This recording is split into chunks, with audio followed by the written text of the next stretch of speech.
بسم اللہ الرحمن الرحیم. السلام علیکم ورحمۃ اللہ. میرا نام ہے سید راحت شاہ اور ایک چھوٹا سا سلسلہ شروع کیا ہے.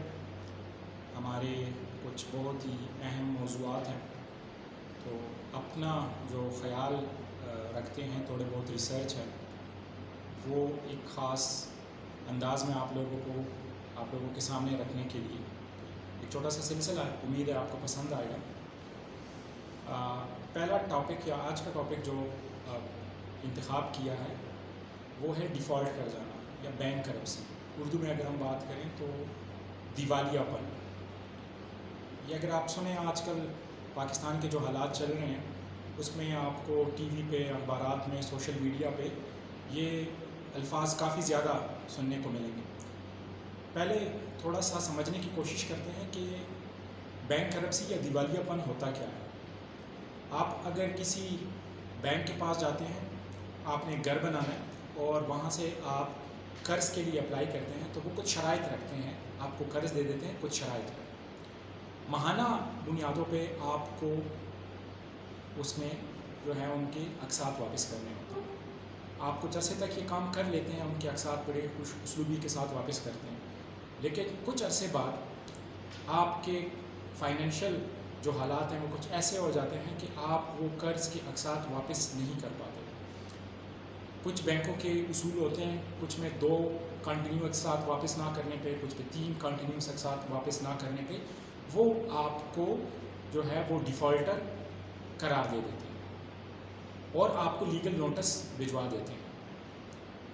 اگر آپ ان لیگل نوٹس کا پراپر آنسر نہ دے سکے، بینک کرتا کیا ہے، اپنے پیسے ریکور کرنے کے لیے آپ کی جو پراپرٹی ہے، چاہے وہ کار ہے یا گھر ہے، اس کو وہ کیا کر لیتے ہیں، اس کو وہ آپ سے لے لیتے ہیں، اس کی نیلامی کرتے ہیں اور اس طریقے سے وہ آپ کی اپنا جو پیسہ ہے وہاں سے ریکور کر لیتے ہیں. اس کے بعد کیا ہوتا ہے؟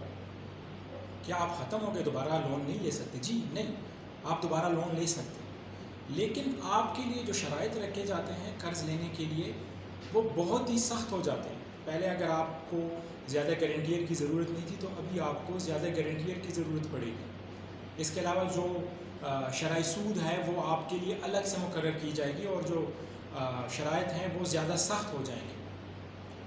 یہ حالات تو ایک کمپنی کے ہو سکتے ہیں، ایک بندے کے ہو سکتے ہیں. ایک بندہ اور کمپنی تو دیوالیہ ہو سکتی ہے، یہ دیوالیہ ہوتے ہیں. ہم لوگ اس چیز سے واقف ہیں.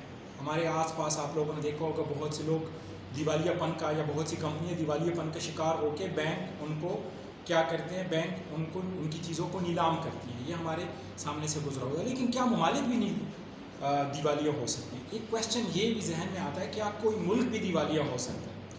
ہاں جی، ہمارے سامنے ایک چھوٹی سی مثال سری لنکا کی، کیونکہ بہت ریسنٹلی 2022 میں یہ واقعہ ہوا ہے اور ہم اپنے سوشل میڈیا، کیونکہ اب ہر بندے کے ہاتھ میں موبائل ہے تو ان کو پتہ چلتا رہتا ہے.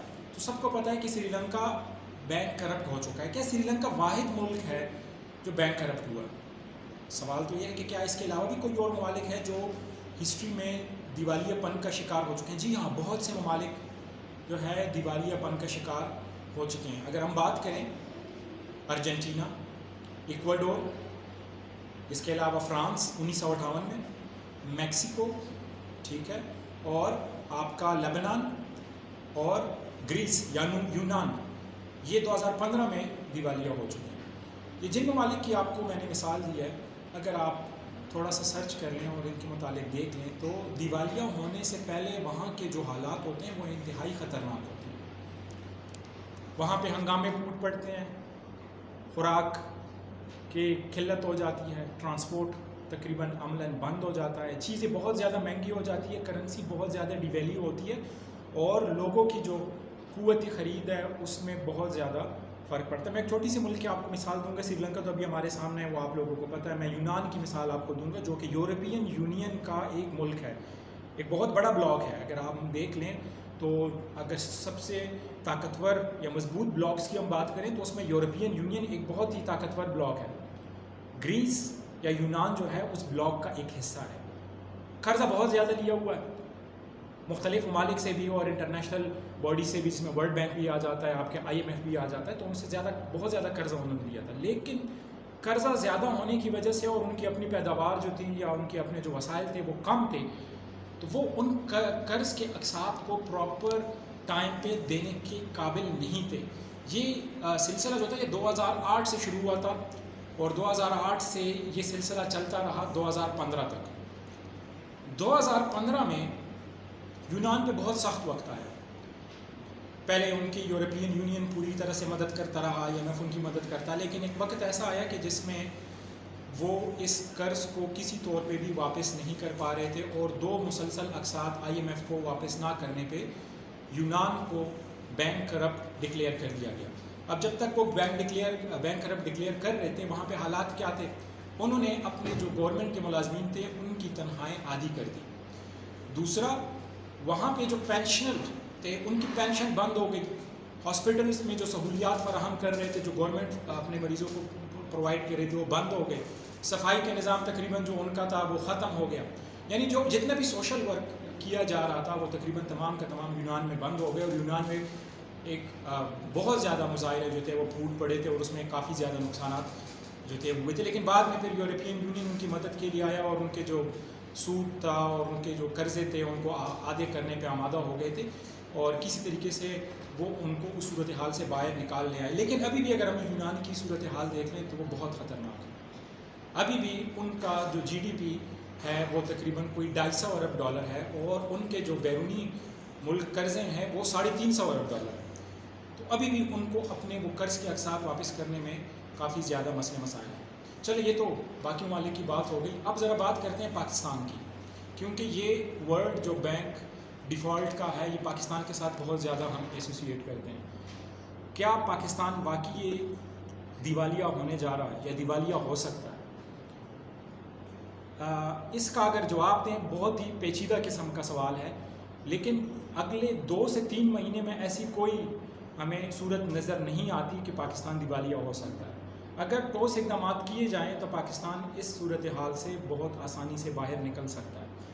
کیا ہسٹری میں ایسے کوئی واقعات ہمارے پاس گزرے ہیں کہ جس میں ہم دیوالیہ پن کے قریب پہنچے ہیں؟ جی، ایک اگر ہم ہسٹری میں دیکھیں، پاکستان کی ہسٹری میں، تو سب سے پہلے ہم بات کریں گے 1971 کی، جب ہماری جنگ ہوئی اور ہمارا مشرقی پاکستان ہم سے الگ ہو کے بنگلہ دیش بنا۔ اس وقت ہمارے اوپر کافی زیادہ قرضے چڑھے ہوئے تھے اور ملک ٹوٹنے کی وجہ سے ہمارے حوصلے کافی پست ہو گئے تھے، ہماری کرنسی بہت زیادہ ڈیویلیو ہو گئی تھی، چیزیں بہت زیادہ مہنگی ہو گئی تھی، اور اس وقت کچھ لوگ کہتے ہیں، جو ایکسپرٹ ہیں وہ کہتے ہیں کہ ہم ڈیفالٹ کر گئے تھے لیکن ڈکلیئر نہیں کیا گیا۔ بعد میں پھر 1998 کی بات کرتے ہیں، مئی 1998 میں، جب ہم نے انڈیا کے ایٹامک بلاسٹ کے اگینسٹ ہمیں بھی مجبوراً ایٹامک دھماکے کرنے پڑے۔ اس وقت ہمارے فائنینشیل حالات انتہائی خراب تھے، اور ایٹامک دھماکے کرنے کے بعد ہمارے اوپر پوری دنیا نے پابندیاں لگا دی تھیں۔ ہمارے پاس صرف 1 ہفتے کا ریزروز موجود تھے کہ ہم امپورٹ کر سکیں۔ لندن کی کرنسی مارکیٹ میں اس وقت پاکستانی کرنسی جو تھی وہ ٹریڈ ہو رہی تھی 67 اگینسٹ $۔ ایک رومر پھیلا، ایک افواہ پھیلی، جس میں یہ کہا گیا کہ پاکستان دیوالیہ ہو چکا ہے۔ اس افواہ کے بعد صرف 1 گھنٹے میں پاکستانی کرنسی جو تھی وہ 67 سے گر کے 287 اگینسٹ $، ہوئی تھی۔ بعد میں اس کی کلیریفیکیشن آئی کہ نہیں، دیوالیہ نہیں ہوا تھا، تو کرنسی واپس اپنے اس پہ واپس آ گئی تھی۔ لیکن اگر ہم دیکھیں تو ہم عملاً جو تھے وہ ڈیفالٹ کر چکے تھے 1998 میں، کیونکہ مئی سے پہلے ہمارا جو روپیہ تھا وہ $، کے اگینسٹ 40 پہ ٹریڈ ہو رہا تھا۔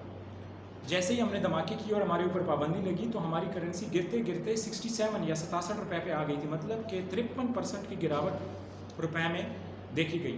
اس کی وجہ سے شدید ترین مہنگائی آئی تھی اور ہمارے لوگ کی قیمت خرید آلموسٹ ختم ہو گئی تھی، سرمایہ کار بھاگ گئے تھے، شرح سود بہت زیادہ بڑھ گیا تھا۔ اور یہ وہ عناصر ہے کہ جو بھی ہمارے پاس ہے، ابھی ممالک کی آپ کو میں نے مثال دی ہے، اگر آپ ان ممالک کو دیکھ لیں تو وہاں پہ بھی حالات اسی طرح کے تھے۔